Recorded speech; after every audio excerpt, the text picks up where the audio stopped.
반갑습니다. 오늘은 주요 테슬라 뉴스와 함께 다가오는 가장 중요한 3가지 이벤트를 각각 정리하며 현재 이벤트가 어떻게 진행되고 있는지도 함께 정리하겠습니다. 가장 중요한 내용은 다가오는 6월 13일 주총입니다. 이 주총에서도 특히 2가지 안건이 가장 높은 중요도를 가지고 있습니다. 바로 일론 머스크 2018년도 CEO 보상안, 그리고 텍사스 법인 이전입니다. 만약 일론 머스크 보상안과 텍사스 법인 이전 2가지 모두가 통과가 되게 된다면 오버행이 완벽하게 해소가 되며 그동안 이 오버행 이슈로 인해서 눌려왔던 단기 주가에도 상당히 긍정적인 영향을 줄 수 있는 이벤트가 됩니다. 그리고 2번째로 아주 중요한 내용이지만 많이 주목을 받고 있지 못하는 게 바로 FSD 12.4입니다. 이 12.4와 관련해서 일론 머스크는 지난 5월 15일 12.4가 5배에서 10배 정도 마일당 운전자 개입의 개선이 있을 것이다 라고 밝혔습니다. 그리고 이 말을 하고 난 다음에 주말에 직원들에게 12.4가 배포가 되고 그 이후에 조금씩 추가 배포가 될 것이라고 밝혔습니다. 6일 전 영상에서 직원분에게 배포가 된 12.4와 실제 주행 모습은 확인을 하였지만 아직까지 일반 배포는 확인이 되고 있지 않는 게 바로 이 12.4입니다. 12.4 같은 경우 처음부터 끝까지 완벽하게 다시 트레이닝이 되어 있기 때문에 이 버전 자체는 12.4이지만 사실은 13, 14처럼 아예 통째로 업그레이드 되는 수준으로 많은 변화가 있는 버전이 되게 됩니다. 그래서 이 12.4 버전 같은 경우 일반 배포 같은 경우는 예상보다 조금 더 늦게 진행이 되고 있는데 이번 주 혹은 다음 주 내에 진행될 가능성이 아주 높으며 일론이 말을 했던 이 5배에서 10배 개선이 확인이 되게 된다면 FSD와 관련된 다양한 불확실성 역시 아주 크게 해소할 수 있는 이벤트가 됩니다. 동시에 지난 31일 일론 머스크가 FSD와 관련된 추가 정보를 공개하기도 하였습니다. 아마 이번 12.4부터 적용이 될 가능성이 높아 보이는데 앞으로 FSD에는 보수적인, 일반적인, 그리고 공격적인 모드 3가지가 존재할 것이라는 추가 정보를 남기기도 합니다. 이제 똑같은 FSD라 하더라도 사람의 취향에 따라서 조금 더 빨리 갔으면 좋겠다, 혹은 조금 더 천천히 갔으면 좋겠다. 사람마다 선호하는 주행 스타일이 다르기 때문에 조금 더 다양한 분들이 편안함을 느낄 수 있도록 3가지 버전을 제공하는 것으로 보입니다. 그리고 3번째로 중요한 이벤트가 바로 8월 8일 로보택시입니다. 그런데 이 8월 8일 로보택시와 관련해서는 단순하게 로보택시 관련 정보만 나올 뿐만이 아니라 원몰 땡이 있을 가능성 역시 아주 높습니다. 일단 첫 번째로 살펴볼 내용은 바이두와 지도 협업의 가실이 벌써 확인이 되었다는 내용입니다. 바이두와의 파트너십이 중요했던 이유가 테슬라가 중국에서 FSD를 시작하기 위한 하나의 다리 역할을 한다라는 점에서 아주 중요했는데 벌써 테슬라에서 바이두 지도를 활용하고 있다는 것이 확인이 된 것입니다. 이처럼 테슬라가 중국에서 바이두 지도를 활용하는 이유는 지도 자체가 FSD에 꼭 필요하기 때문이 아니라 중국 정부에서는 자율주행을 하기 위해서는 지도 데이터가 존재해야지만 자율주행 서비스를 시작할 수 있는데 외국 기업은 지도 데이터를 얻을 수 있는 방안이 없었기 때문에 바이두와 협업을 하였던 것입니다. 그런데 이 협업이 아주 순조롭게 되고 있기 때문에 벌써 어느 정도의 성과가 확인이 되기 시작한 것입니다. 그중 일부 내용만 자막 영상으로 보겠습니다. 2D 变 3D 视觉大升级，全新 UI 更直观，更适合特斯拉。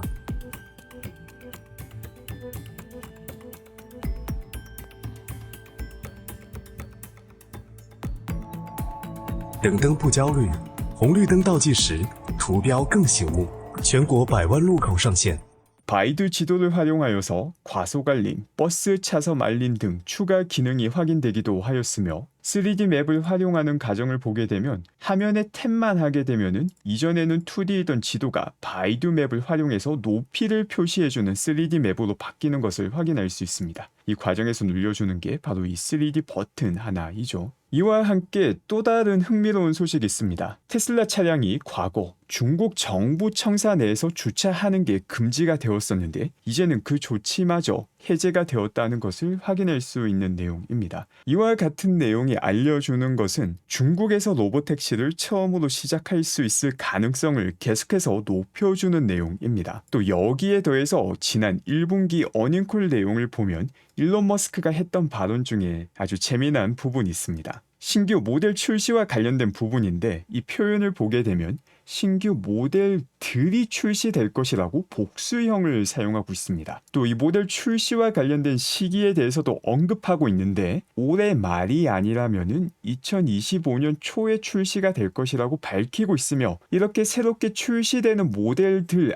안에는 저렴한 모델들이 포함된다라고 계속해서 복수형을 사용하고 있습니다. 특히 이 표현과 관련해서는 신규 모델들 안에 저렴한 모델들이 포함된다고 말을 하고 있기 때문에 여기에는 최소 로보택시와 우리가 많이 이야기하였던 25,000불 모델 두 가지가 들어갈 가능성이 높으며 또 추가로 다른 모델들이 있을 가능성 역시 존재합니다. 또 동시에 신규 출시되는 모델들 안에 저가형 모델들이 포함된다고 말을 하였기 때문에 저가형 모델이 아닌 새로운 신규 모델이 있을 가능성 역시 포함이 되게 됩니다. 그래서 이번 1분기에 밝혔던 어닝콜 내용과 다가오는 8월 8일 로보택시 이벤트를 합치게 된다면은 이번 8월 8일 로보택시 정보는 당연히 나오고 여기에 추가로 신규 모델과 관련된 힌트가 나올 가능성 역시 상당히 크다고 생각이 됩니다. 또 이탈리아에서는 보조금의 영향력이 아주 크다는 것이 계속 확인이 되고 있습니다. 이탈리아 보조금이 시작되고 얼마 되지 않아서 테슬라 차량 판매가 폭등했다라는 내용을 얼마 전 확인했었는데 이탈리아의 보조금이 벌써 소진되었다라는 것도 확인할 수 있었습니다. 이게 알려주는 내용은 소비자가 지불하는 가격에 따라서 수요량이 급변할 수 있다는 것을 잘 보여주고 있으며 또 테슬라 차량이 보조금이 시작됨과 함께 아주 많이 판매되었다는 점에서 테슬라 차량 자체가 가지고 있는 경쟁력이 높다는 것을 보여주는 것이기도 합니다. 또 동시에 앞으로 기준 금리가 인하가 되게 된다면 소비자 입장에서는 지불해야 되는 할부금이 감소하게 되고 이 할부금 감소가 일어났을 때 어떤 일이 발생할지를 먼저 보여주고 있습니다. 앞으로 금리 인하가 단행되었을 때 전 세계적으로 테슬라 차량에 대한 수요가 어떻게 변화할 수 있는지를 잘 보여주는 예가 됩니다. 또 동시에 테슬라 차량의 불만 비율과 관련된 정보도 확인이 되었습니다. 테슬라 글로벌 부사장 그레이스 타오 씨가 밝힌 내용인데 이를 보게 되면은 테슬라 차량이 팔리기는 아주 많이 팔리는데 불만 비율은 가장 낮다는 것을 볼 수 있습니다. 또 포드 CEO 짐 팔리 같은 경우 얼마 전 일론 머스크에게 메시지를 보냈는데 충전 어댑터를 더 달라는 메시지를 보냈다는 것 역시 확인이 되었습니다. 이제 한 달 정도가 지났죠. 테슬라에서 인원 감축을 하며 충전 프로그램에서도 다양한 인원 감축이 진행되며 문제가 많다라는 이야기가 당시에 참 많이 나왔습니다. 그런데 얼마 지나지 않아서 주요 인사들이 다시 복귀하고 있다는 것이 확인이 되고 있습니다. 인원 감축이 진행될 당시 한 달 전이죠. 그때도 왜 일론 머스크가 인원 감축을 하는지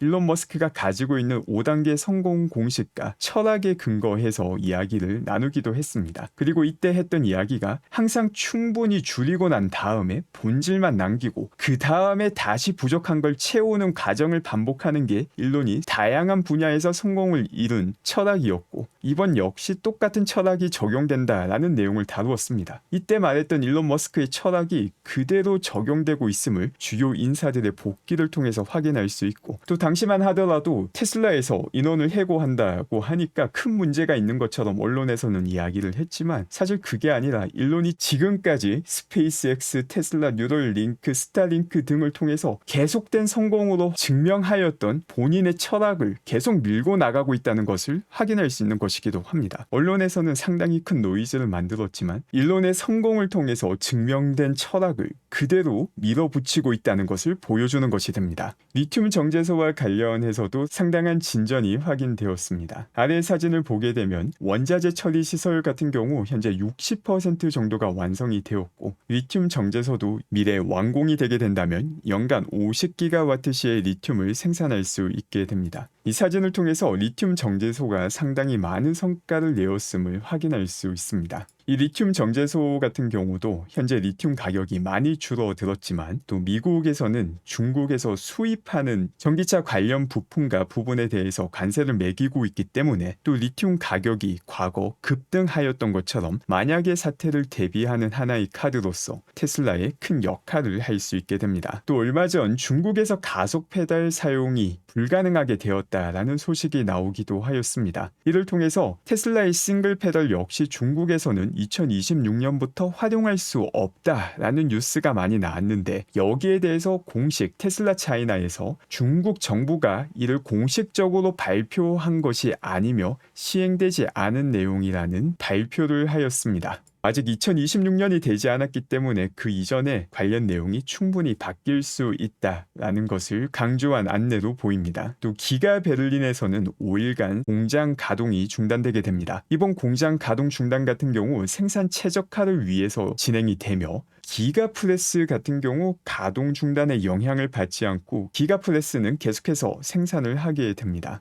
그 밖에 테슬라 세미와 관련해서 수석 매니저 댄 씨께서 주요 내용을 세미나에서 공개하시기도 하였습니다. 테슬라 세미 같은 경우 현재 디젤 트럭보다 톤당 연비 효율이 높은 상황입니다. 또 이 효율성 수치는 미래에도 더욱 더 향상이 될 것이다 라고 밝히고 있으며 현재 300마일의 경우 2만 파운드의 무게, 500마일의 경우 2만 3천 파운드의 무게를 가지고 있는데 이런 테슬라 세미 트럭의 무게 같은 경우 과거 모든 반대자들이 불가능하다고 말했던 수치입니다. 불가능하다고 말을 했던 것들이 이제는 현실이 되었고 기존에 존재하던 디젤 트럭보다 더 뛰어나다는 것이 증명이 된 상황이며 미래의 효율성은 더욱더 올라가게 됩니다. 이게 항상 일관된 패턴이죠. 많은 사람들이 불가능하다라고 말을 하는데 일론이 손을 대게 되면 그 불가능이 가능의 영역으로 바뀌게 됩니다. 물론 그 중간 과정에서 일론이 약속했던 시간보다는 조금 더 늦춰지는 경우가 종종 발생하지만 결국 불가능이라 믿었던 영역이 가능해진다는 점은 항상 일관되게 보일 수 있는 내용입니다. 똑같은 일이 현재도 발생하고 있기도 합니다. 바로 FSD이죠. 이 FSD 같은 경우 불가능이다 라고 말을 하는 경우도 여전히 많으며 훨씬 더 미래의 일이다 라고 믿는 경우도 많지만 이번 12.4 일반 배포가 진행되게 된다면 자율주행이 일어날 수 있다는 거 역시 볼 수 있게 될 것이며 8월 8일 훨씬 더 구체적인 내용을 확인할 수 있게 될 것이라 생각합니다. 그 밖에 도요타에서 심각한 문제가 확인이 되기도 하였습니다. 이번 문제로 인해서 도요타 세계 차종 판매가 중단이 되었는데 그 문제는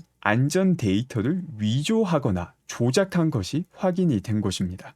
이건 단순한 실수가 아니라 적극적으로 데이터를 바꿔서 위조를 했다라는 점에서 상당히 심각한 문제인데 관련 내용을 뉴스에서 많이 언급하고 있지 않은 상황입니다. 테슬라 OTA 리콜 같은 경우에는 손쉽게 뉴스로 확인할 수 있는데 안전과 관련된 데이터를 조작한 도요타와 관련해서는 뉴스에서 많이 확인할 수 없다라는 게 우리 현실을 아주 잘 보여주는 것입니다. 또 도요타의 이런 테스트 조작 같은 경우 이번이 처음이 아니기도 합니다. 지금 이 소식 같은 경우 작년 말에 확인이 되었던 건데 다이하츠에서도 역시 안전 테스트를 조작했다는 것이 확인되었습니다. 이때 영향을 받은 모델은 총 64개였는데 여기서 끝이 아니라 사실 이건 빙산의 일각이었고 도요타에서도 적극적으로 데이터를 위조했다는 것이 확인이 된 것입니다. 과거 디젤 게이트와 똑같은 일이 벌어지고 있는 건데 안전 데이터라는 거는 사람의 목숨과도 직접적으로 연관이 되어 있는 것이고 이걸 조작한 것이라면 정말 심각한 문제인 것인데